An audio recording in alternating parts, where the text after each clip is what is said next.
Chega mais, nação, muito bom dia pra todos vocês, uma ótima quinta-feira e vamos juntos aqui analisar na manhã dessa quinta-feira as últimas informações do Flamengo. Mengão chegando a 500 milhões de reais em vendas de jogadores, dobrando a meta que era desse ano de 2025. Tem atualização sobre o julgamento do caso do Bruno Henrique. O Flamengo pode contratar um novo jogador caso o Bruno Henrique seja suspenso, e tem informações também sobre o Campeonato Brasileiro. E olha só, os gremistas já estão com medo do Flamengo nesse domingo, partida pelo Campeonato Brasileiro. Eu trouxe um pedacinho do Farid porque, meu amigo, o desabafo dele foi demais.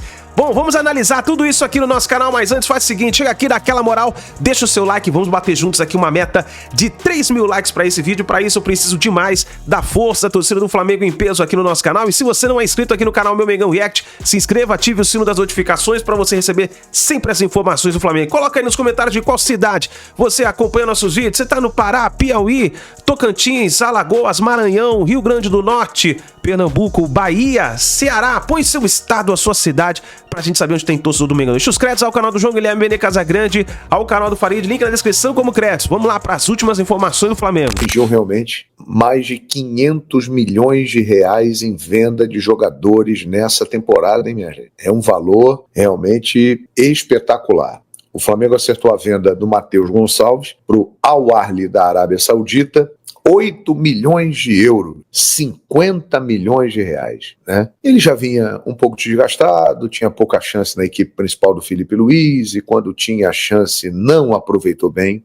Essa é a grande realidade, infelizmente. Era um jogador na base visto como um grande talento, um jogador para ser negociado por um dinheiro muito maior do que está sendo agora, mas infelizmente no profissional, apesar de ter tido um bom começo ali na época do Vitor Pereira, ele não conseguiu engrenar. As chances que ele teve, ele realmente não aproveitou. Fez bons jogos e tal, mas não conseguiu uma sequência em que ele pudesse ocupar um espaço. Ele não fez diferença, como por exemplo fez o Wallace, né, que se manteve no grupo principal. O Everton Araújo teve outras oportunidades. O Matheus Gonçalves não conseguiu. Então ele é vendido e vai embora, contrato de 3 anos com o Al Ahly. Se despede com o título da Copa do Mundo, do Mundial Sub-20 no Maracanã, naquele jogo histórico contra o Barcelona, onde ele não foi bem. Ele já era para ter sido vendido para o Cruzeiro, mas o Flamengo conseguiu um valor maior do que a proposta do Cruzeiro e do CSKA. O Cruzeiro era 3 milhões e meio de euros, CSKA 7 milhões de euros, e agora o Flamengo vende por 8 milhões de euros. Olha, pelo posicionamento dele no mercado, pela expectativa criada e que ele não correspondeu, uma ótima venda para o Flamengo, hein? Cá entre nós. É um belo dinheiro, 50 milhões de reais, e que faz o Flamengo atingir uma marca expressiva na venda de jogadores. 500 milhões de reais, hein? É muito dinheiro, gente. Eu tenho até aqui, ó, a lista. Peraí, ó. O orçamento divulgado no início do ano previa 228 milhões de reais com a arrecadação de jogadores. Só que, com as saídas de Fabrício Bruno, Alcaraz, Gerson, Wesley e Matheus Gonçalves, o Flamengo já acumulou 513 milhões de reais em valores fixos e ainda pode receber mais 50 milhões de reais em bônus por metas nas vendas de Wesley e Alcaraz, né? As vendas todas, Fabrício Bruno saiu por 7 milhões de euros, 44 milhões de reais à vista. Foi a venda, uma boa venda também, um jogador da idade dele. Depois, Alcaraz, 15 milhões de euros. O Flamengo que tinha pago um valor parecido nele na gestão do Rodolfo Landim, mais 3 milhões de euros em bônus, que dá aí mais 19 milhões de reais. Tem bônus aí na parada, né? O Gerson foi vendido por 25 milhões de euros à vista. O tempo está provando que o negócio do Gerson foi muito bom para o Flamengo, hein, minha gente? Porque o Flamengo ganhou 25 milhões de euros à vista por um jogador de 28 para 29 anos. Nenhum clube da Europa pagaria isso pelo Gerson, à vista.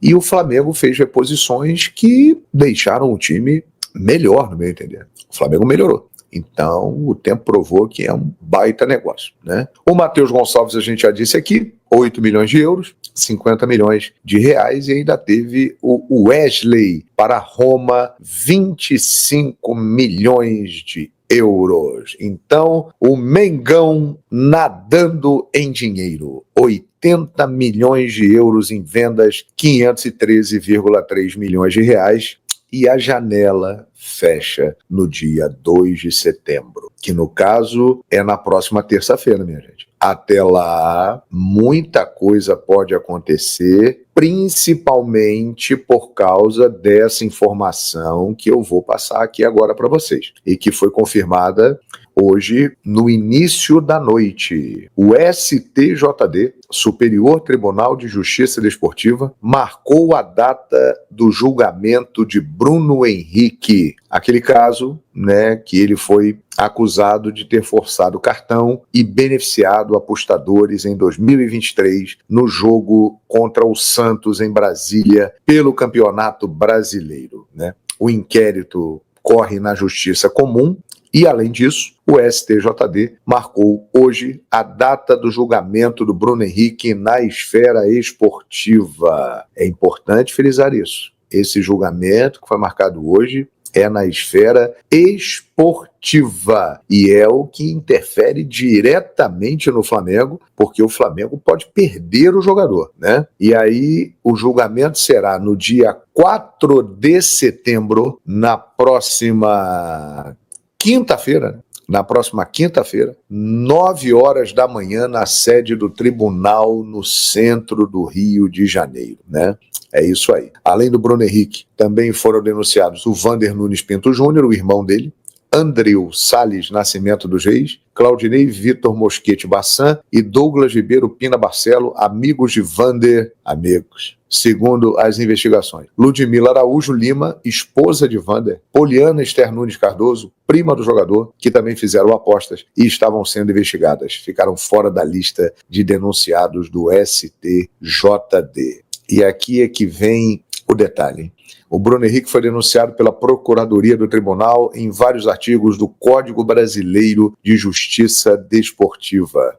Artigo 243, inciso 1, artigo 243A, parágrafo único, artigo 184 e artigo 191, além do artigo 65 do Regulamento Geral de Competições da CBF de 2023. As penas acumuladas vão de suspensão de 360 a 720 dias, ou seja, de 1 a 2 anos, suspensão de 12 a 24 partidas e 3 multas de 100 a 100 mil reais.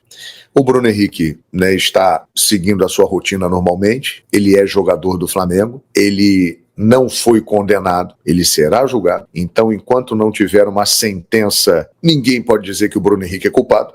Tudo foi apurado e agora será julgado. Ele segue a sua rotina, ele fez gol, o 8º, inclusive, contra o Vitória, o 100º gol do Flamengo na temporada e o gol histórico que levou o Flamengo a ter a maior goleada do Brasileirão por pontos corridos, e deve ser relacionado para o jogo de domingo contra o Grêmio. A vida segue. Esse julgamento do Bruno Henrique vai acontecer durante a data FIFA. E aí entra um detalhe importante. Vocês viram a data do julgamento? 4 de setembro. A janela fecha no dia 2 de setembro. E aí é que está. O Flamengo, durante toda essa janela, falou-se muito que o Flamengo estava em busca de um atacante para revezar com o Pedro, né, alguém para competir com o Pedro. Só que quem vem ocupando esse espaço e alternando com o Pedro é o Bruno Henrique, né? Porque ali do lado esquerdo, onde ele jogava antigamente, já tem o Samuel Lino, tem o Cebolinha e tem o Michael, que praticamente não tem sido mais utilizado. Então o Bruno Henrique, nós podemos dizer que hoje ele é um jogador da posição do Pedro. Ele é um cara que disputa um espaço ali com o Pedro, muitas vezes ele é titular, muitas vezes ele é reserva, mas ele é um jogador daquela posição do Pedro. E ele vai ser julgado dia 4. Caso ele seja condenado, minha gente, o Flamengo vai perder esse jogador. E aí, como é que faz? A janela já vai estar fechada. Se o Flamengo não contratar ninguém, quem tem ali o Wallace Ian é um jogador que pode atuar por ali. Tem o Juninho, que no início do ano foi contratado para isso, né, para ser esse atacante, que também tem tido poucas oportunidades. Então fica essa situação que com certeza o José Boto, o Felipe Luiz, já sabendo de toda essa situação, já tem todo um planejamento. Então vamos ficar bem atentos ao mercado, porque pode ser que o Flamengo ainda busque alguém para essa posição de centroavante, ou então o Flamengo entenda que tem as opções dentro de casa, vai dar espaço para o garoto Wallace Ian, que já tem história para contar nesse primeiro ano dele como profissional do Flamengo, e pode ser um cara a ganhar oportunidades ali junto com o Pedro. Mas é uma situação realmente que é intrigante, porque caso o Bruno Henrique seja punido, o Flamengo perderá esse jogador, que é muito importante, né, no esquema do Felipe Luiz, no elenco. Ele é um cara... Hoje em dia, existe uma dúvida. Quem é o titular do Flamengo? É o Pedro ou é o Bruno Henrique? Não dá para afirmar, para cravar, não. O Pedro é titular, o Bruno Henrique é titular. Até pouco tempo, o Bruno Henrique ele vinha em vantagem nessa corrida. Só que o Pedro ele recuperou o espaço e está virando novamente titular. Mas não dá para cravar assim, esse cara é o titular. Temos uma disputa ali. Então o Flamengo fica nessa situação. E obviamente que toda a movimentação do mercado ela está sendo acompanhada. Ainda temos hoje é dia 27, né? 27. Então ainda temos aqui, 28 hoje. Então temos 29, 30, 31, 1 e 2. 5 dias para fechar a janela. Pode acontecer alguma coisa aí, gente, porque vai depender do planejamento, do que o Felipe Luiz conversa com o Boto em relação às opções do elenco. Com certeza essa conversa já aconteceu entre eles muitas vezes. E aí, se perdermos o Bruno Henrique, o que vamos fazer? O Bruno é um cara importante para nós aqui. Como é que a gente vai fazer? A gente vai buscar alguém? O noticiário apontou que o Flamengo tentou Beltrán, tentou Castelhano, tentou os jogadores para ali, né? É um indício de que o Flamengo tem mapeado o mercado buscando jogadores para aquela posição. Então essa situação do Bruno Henrique é uma situação de fato que preocupa, além do lado pessoal dele. O Flamengo pode perder esse cara que é uma referência, é um dos maiores jogadores da história do Flamengo, é um ídolo, né? E eu diria até que se ele pegar 2 anos de suspensão, vai ser o fim da carreira dele, porque ele já tem 34 anos, né? E tem contrato com o Flamengo até o final de 2026. Então, de fato, é uma situação tensa e para a gente observar. A data FIFA vai ficar quente com isso aí. Dia 4 de setembro, quinta-feira da outra semana, 9 da manhã, no centro do Rio de Janeiro, o julgamento de Bruno Henrique. E eu tive a oportunidade de acompanhar o Samuel Lino no Atlético de Madrid, vários jogos, em vários jogos. E aí o Flamengo tentou a contratação, conseguiu a contratação, eu falei para vocês, é uma boa contratação. Na ocasião a gente trouxe os valores, 22 milhões de euros de maneira fixa, que o Flamengo vai pagar ao Atlético de Madrid, e 3 milhões de euros em metas, através de títulos. A cada título do Flamengo, pode ser Copa do Brasil, Libertadores ou Brasileirão, o Atlético de Madrid recebe 500 mil euros. Mas o Samuel Lino ele precisa ter uma participação mínima de jogos na competição que o rubro-negro conquistar. E, obviamente, o teto, ou seja, o valor limite dessa bonificação é de 3 milhões de euros. Pode chegar a 25 milhões de euros, eu acho que vai chegar, porque essa meta é durante o período que ele vestir a camisa do Flamengo. Vamos lá, 25 milhões de euros. Gente, esse jogador ele vai valer muito mais daqui a 3 anos. Muito mais. O valor foi até baixo que o Flamengo pagou. O Felipe Luiz falou isso na última entrevista coletiva. Ele falou, eu não acho justo, não. Acho que o Flamengo pagou muito pouco, inclusive. Eu acho que ele vale o dobro, ou até mesmo o triplo. E, assim, não sei se ele vale o triplo ou o dobro, mas esse valor aqui foi muito bem pago. E o começo dele com a camisa do Flamengo é meteórico, gente. É absurdo. Ah, mas ele não está fazendo gol. Beleza, contra o Vitória ele meteu 2, deu 3 assistências. Gente, ele não é jogador atacante de fazer gol. Ele é jogador de construir jogadas para ter o gol. E é isso que ele faz com e sem a bola. A pergunta que eu quero fazer para vocês, você aí do outro lado, que era contra a chegada dele, que achava um absurdo o valor que o Flamengo estava pagando, você ainda acha um absurdo? Assim, com todo respeito ao Paulo Nunes, ex-jogador, hoje comentarista de Sport TV, na ocasião, quando ele chegou ao Flamengo, ele chegou a dizer que o Samuel Lino é um cuiabano do Botafogo melhorado. Achei até um desrespeito com o cuiabano, soou pejorativo com o cuiabano, mas enfim, isso é uma opinião minha. Eu discordo totalmente do meu companheiro de jornalismo, porque ele não é o cuiabano melhorado, ele é muito melhor que o cuiabano nem joga de atacante, eventualmente ele faz essa função, o cuiabano é lateral de origem, e o Samuel Lino ele joga muita bola, gente. Ele tem potencial para ser um dos melhores jogadores de futebol brasileiro, se não o melhor, ganhar prêmio de melhor jogador de campeonato brasileiro. Ele joga muita bola. E aí, vocês ainda são contra a chegada dele ou mudaram de opinião? Não tem nenhum problema, tá? Mudar de opinião. Que bom, mudar de opinião faz parte, é sinal que você repensa suas decisões, os seus pensamentos, enfim. Quero a opinião de vocês em relação a isso. E por falar em seleção, galera, o Alexandro, lateral esquerdo do Flamengo, foi cortado da seleção brasileira, tá? A curiosidade é que em seu lugar não vai ninguém. O Ancelotti não chamará nenhum outro lateral esquerdo, até porque ele já tem 2, né? Se eu não me engano. É isso mesmo, ele já tem 2, então Caio Henrique e quem é o outro? Deixa eu ver aqui, eu vou pegar a lista aqui.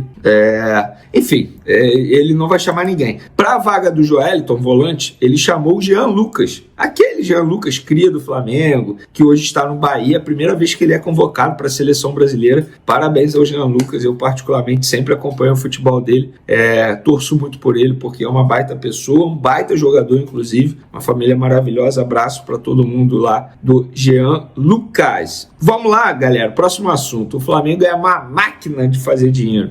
Olha essa informação, tá? Deixa eu pegar o crédito aqui. Máquina do Esporte, eu acho que é. Não, né? É isso, Máquina do Esporte. Foi quem trouxe a informação aí. Uma informação extremamente curiosa e eles são especialistas em marketing do futebol, tá? Informações sobre marketing envolvendo futebol, clubes, enfim, patrocínios. E eles trouxeram a seguinte informação: Flamengo transforma anúncio de Emerson Royal em parceria com Clash Royale. No anúncio da contratação, o clube associou o nome do jogador ao universo do game, apresentando-o como uma carta épica. A repercussão despertou o interesse da Supercell, desenvolvedora do jogo, em fechar parceria com o Flamengo. As partes assinaram um acordo até o fim do ano. O acordo prevê conteúdos nas redes sociais do Flamengo e na Flamengo TV, além de ações com vídeos no telão do Maracanã, microfones personalizados e ambientação temática no vestiário do clube, com destaque para o espaço destinado ao uniforme de Emerson Royal. Gente, isso aqui é sensacional, cara. Isso aqui é sensacional, de verdade. Muito maneiro o que fizeram. Parabéns às pessoas do Flamengo que conseguiram esse contrato. Confesso que eu não sei valores, o site também não trouxe valores, mas, gente, isso aqui é um absurdo. Olha como o Flamengo faz dinheiro, gente. O Flamengo é uma máquina de fazer dinheiro. Inclusive, vai fazer dinheiro com mais uma boa venda na minha concepção, porque o Matheus Gonçalves está sendo vendido pelo Flamengo para o Al Ahly da Arábia Saudita. É isso mesmo, Matheus Gonçalves vai jogar no futebol árabe, mas por pouco ele não foi para o futebol russo. Sabe por quê? Flamengo e CSKA chegaram a trocar documentos, minuta de contrato, para poder acertar a venda. E, gente, eu sabia disso tudo, mas um dos empresários do atleta falou: Vene, calma, deixa a gente assinar com a Al Ahly e aí você solta a notícia. Só que hoje o portal Léo Dias acabou soltando que o Matheus Gonçalves está sendo vendido ao Al Ahly e ele botou na informação 8 milhões de euros. Eu tenho uma informação diferente em relação a valor. Primeiro eu vou trazer os bastidores envolvendo a situação do CSKA. O CSKA havia acertado com o Flamengo a compra de Matheus Gonçalves por 7 milhões de euros por 70% dos direitos econômicos do jogador. O jogador ficaria com 10% e o Flamengo com 20% de uma venda futura. Beleza, trocaram documentação, minuta, tal, vai ser tudo assinado. Em cima da hora chega o Al Ahly, da Arábia Saudita. E o Al Ahly ofereceu 8 milhões de euros por 100%. O Flamengo falou: não, a gente vai estar com uma venda aqui de 7 milhões de euros por 70% para o CSKA, a gente prefere o CSKA. Mas a proposta do time árabe era melhor para o jogador. Aí ficou esse embate aí nas últimas horas. E nessa quarta-feira, o que o Flamengo conseguiu? Uma proposta maior do Al Ahly. O Al Ahly vai comprar o Matheus Gonçalves por 100%, 9 milhões de euros, e o Flamengo ainda tem direito a receber bônus futuros em caso de metas batidas. Ou seja, o Flamengo vai ganhar aí, fazendo uma conta rápida, tá? Aqui, ó, vamos lá. O euro hoje tá 6,40. 6,40 vezes 9. 57,6 milhões de reais. Vamos arredondar para 57 milhões de reais. E ainda tem direito a metas, a bonificações, essas que eu ainda não consegui descobrir, e assim que eu souber vou trazer para vocês aqui.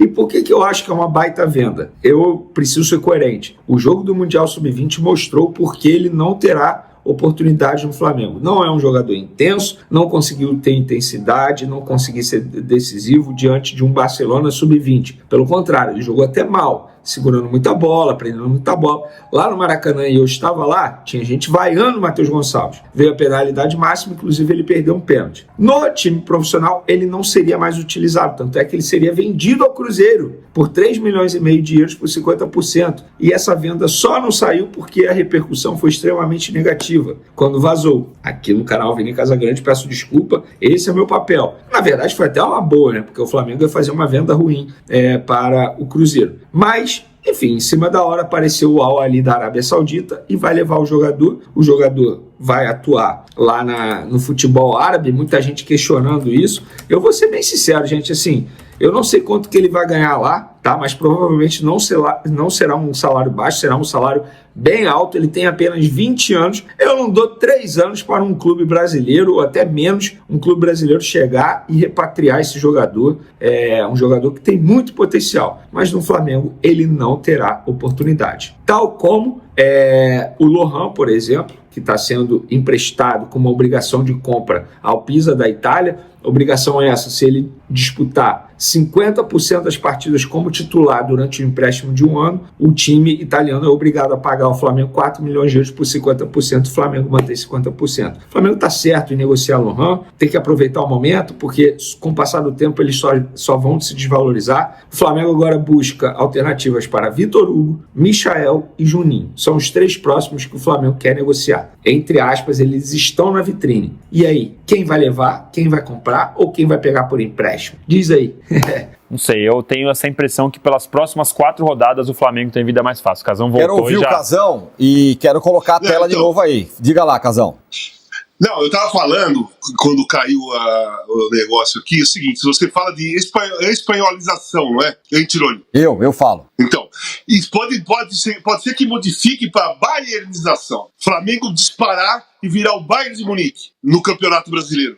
Aquele time que de cada 10 campeonatos, 8 dispara. Um ele se complica, mas ganha, e um ele perde, né? Pelo desenho que está se fazendo. É claro que o Palmeiras tem potencial financeiro, o Palmeiras é o Palmeiras, desde quando o Abel chegou, disputa título e vai continuar disputando.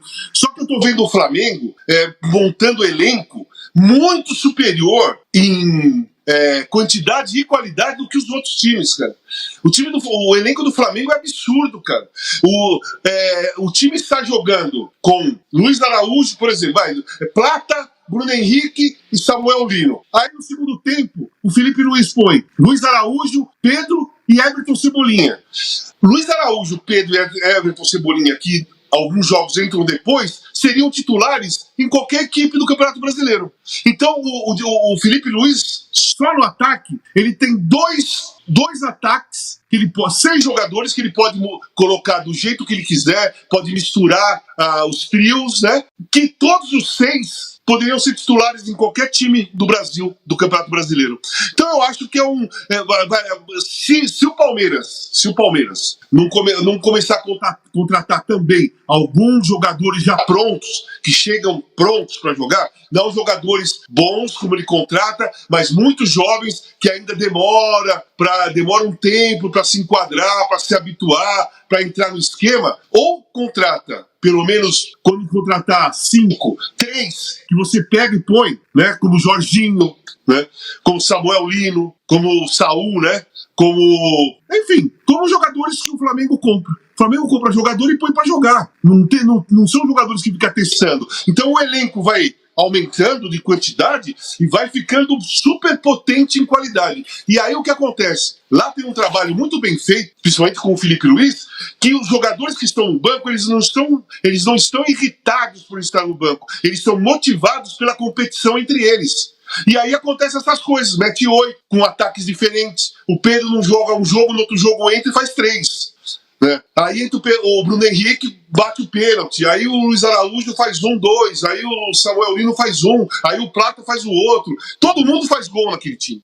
Dos 6 ali que ele usa no ataque, todo mundo faz gol toda hora. Quem tem a vida mais simples aí? Na 22ª rodada, o Flamengo encara o Grêmio em casa. O Mano já falou, realmente estamos vendo uma espanholização, né? Ele tá falando nessa linha também. Tem Corinthians e Palmeiras, difícil. Tem Cruzeiro e São Paulo. E tem Mirassol e Bahia. Vamos combinar que ninguém tem vida fácil, a não ser o Flamengo, vida um pouco mais fácil, me parece. Ô, Danilo. Flamengo, pra mim, vida bem fácil. Bem fácil. Bem fácil. Grêmio no Maracanã vai ser presa fácil. Prepare-se o Grêmio. Não acho que vai ser 8, obviamente. Mas eu não consigo ver o Flamengo perdendo ponto contra o Grêmio. Bom, consigo ver Cruzeiro perdendo ponto contra o São Paulo, consigo ver o Palmeiras perdendo ponto contra o Corinthians e consigo ver o Bahia perdendo ponto contra o Mirassol. O Flamengo contra o Grêmio não tem como. Bom, e se isso acontecer, Casão, nessa rodada, vamos combinar que o Flamengo já começa a se distanciar de todo mundo, inclusive do Palmeiras, se acontecer isso que o Danilo tá falando. Põe lá de novo na tela pra você ver, ó. Isso. 22ª rodada. Quem tem vantagem? Juventude e Flamengo, quem tem vantagem? Pois é. Não, o Palmeiras também não tá mal. Não, mas não compara jogar com Juventude, jogar com Inter. O Flamengo é curioso, o Flamengo não ganha do Juventude lá há muito tempo. É mesmo? Tem uma questão lá, mas enfim. E o Juventude vem jogando melhor com o Carpini. E aí tem Bahia e Cruzeiro, que é um confronto direto, certo? Certo. Na 24ª rodada tem Flamengo e Vasco. Eu sei que é um clássico, eu sei que clássico é clássico, mas vamos combinar que o Vasco não tem sido adversário para o Flamengo. Não. Tem Palmeiras e Fortaleza também. Vamos combinar que tá bom pro Palmeiras. Cruzeiro e Bragantino, um pouco chato. Chato. E Ceará e Bahia, um pouco chato também, pro Bahia. Mas acho que é chato. É um confronto que ganha um pouco mais. Embora o Ceará esteja na parte intermediária da tabela ali, ganha uma rivalidade aí da Copa do Nordeste entre eles. Aí, Corinthians e Flamengo, chato, né? Embora o Corinthians esteja numa situação pensando na Copa do Brasil e tal. Bahia e Palmeiras, bem chato. Chatíssimo. Nossa, o Palmeiras perdeu do Bahia no Allianz. E Vasco e Cruzeiro, chatinho. Não. Ó, vamos direto ao ponto aí, ó. 1, 2, 3, 4 rodadas em que o Flamengo tá numa situação melhor do que o Palmeiras. 4 seguidas. Inclusive essas do Corinthians. Inclusive essa, com certeza. Muito. O Corinthians no Allianz. De novo, 22ª rodada. O Flamengo, muito mais tranquilo pegar o Grêmio do que o Palmeiras pegar o Corinthians. E vou focar só o Flamengo e Palmeiras. Tá bom. Tá? Flamengo, muito mais fácil pegar o Grêmio. Na 23ª rodada, pra mim, embora esteja jogando fora de casa, é mais fácil pegar o Juventude do que o Palmeiras pegar o Inter. Pra mim, eu preferia. Eu já não sei. Mas tudo bem, ainda que seja perto ali. Na 24ª rodada, eu prefiro... O Flamengo tá muito superior nas últimas partidas contra o Vasco. O Fortaleza consegue criar uma dificuldade, embora eu concorde com você que também não é uma presa difícil pro Palmeiras, mas eu acho que é mais fácil pegar o Vasco hoje do que o Fortaleza. Jura? O Fortaleza tá em penúltimo lugar, não ganha de ninguém. E aí na 25ª rodada, Bahia nem se compara com o Corinthians, certo? Ainda mais jogando fora de casa os dois, mas assim, o Bahia é muito mais time que o Corinthians. Olha, também acho equilibrado. Aí, na 26ª rodada, aí eu acho que o Palmeiras tem um trabalho mais fácil, mas assim, são 4 rodadas pra mim que o Palmeiras tem mais dificuldade do que... Mas é curioso porque no primeiro turno também foi assim. O Casão tem até a opinião, já tá levantando aqui, mas no primeiro turno o Palmeiras teve essas dificuldades e conseguiu vencer o Fortaleza fora, quando o Fortaleza ainda nem tava lutando pra zona de rebaixamento, venceu o Inter fora. Não sei, eu tenho essa impressão que pelas próximas 4 rodadas o Flamengo tem vida mais fácil. Vamos agora, nação, a melhor parte do vídeo, analisar a reação do Farid, sabendo que no domingo vai enfrentar o Flamengo. O Grêmio dele vai enfrentar o Flamengo. O Farid chegou a fazer até uma oração pedindo o livramento de um massacre do Flamengo em cima do Grêmio. E aí, meus amigos, olha só. Vamos analisar nesse momento, vamos ver o que aconteceu, o que ele falou sobre o Flamengo. Mas, pelo jeito, os gremistas estão desesperados, com medo de tomar uma goleada histórica no Maracanã. Vamos dar uma olhada aqui. O Denilson dizer que o Grêmio tem o pior futebol, o Rizek dizer que o Grêmio tem o pior futebol, O Eric Faria dizer que o Grêmio tem o pior futebol. Hoje a Lê Oliveira, lá nos Cancelados, me disse que o Grêmio tem o pior futebol. O Cazé dizer que o Grêmio tem o pior futebol. E vários outros. E eles têm toda a razão. E eu concordo com eles. O Grêmio tem o pior futebol do Campeonato Brasileiro. O Grêmio é pior que o Sport? É pior. Na minha opinião, o Grêmio é pior que o Sport. Porque o Sport veio aqui, nos deu um banho e nos ganhou. O Grêmio é pior que o Fortaleza? Na minha opinião, é. É pior que o Santos? É. É pior que o Juventude? Se iguala. É pior que o Coirmão? Não, não é. Mas o Grêmio tem o pior futebol do Campeonato Brasileiro. Isso é muito triste. De hoje eu estar falando aqui para você, meu amigo, minha amiga, e me dá vontade até de chorar, de dizer que o Grêmio tem que cuidar para não tomar um massacre do Flamengo. Aonde nós chegamos? Mas desde quando que nós vamos pro Maracanã borrados, cagados?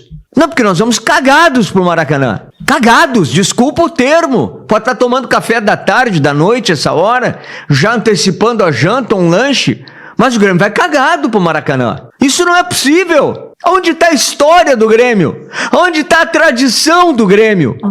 Onde está a força do azul, do preto, do branco? Façam pela torcida do Grêmio, que é a maior torcida do Rio Grande do Sul, que de cada 10, aqui ó, 10 gaúchos, 7 são gremistas. De cada 10, 7 são gremistas. Façam por essa torcida, que é a maior torcida do sul do Brasil. Não nos façam ser humilhados no domingo. Não podemos ser humilhados. O que o Flamengo tem tanto demais? Eu sei, Farido, que tem uma máquina, que tem um banco extraordinário, que tem time, um segundo time e um terceiro time. O Michael foi dispensado. Por que o Grêmio não vai lá? Estou dando só um exemplo. Só um exemplo. O Flamengo tem time A, time B e time C, mas nós não podemos ir para o Maracanã achando que nós vamos ser massacrados. Não vou aguentar. Eu prefiro morrer antes.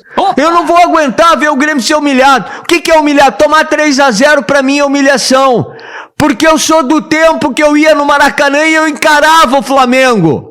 Eu sou do tempo, eu não tenho medo do Flamengo. Eu sou do tempo que eu ia no Maracanã e o Flamengo me respeitava. O Grêmio Futebol Porto-Alegrense. E hoje a pergunta é: de quanto o Grêmio vai perder? De quanto vai ser o massacre, ora bolas? Aonde é que nós estamos? Que gestão patética essa do Grêmio. Que gestão fúnebre essa do Grêmio. Que gestão... Calma, Faria. Não me acalmo. Que gestão desprezível essa do Grêmio. Que leva o Grêmio para um buraco. Leva o Grêmio para ir para o Maracanã. Para quê? Para ser humilhado. Para ter 60 mil pessoas no Maracanã. Para tocarem olé, olé, olé, olé.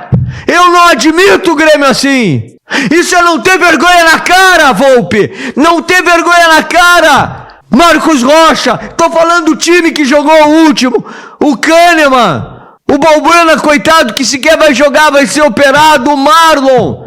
A minha avó, o meu avô. O Bright White, que não tá jogando nada. O que é isso que estão fazendo com o Grêmio? Não tem ninguém capaz de chegar lá e enfiar o dedo desses caras na tomada. E vou pedir que todos saem daqui água.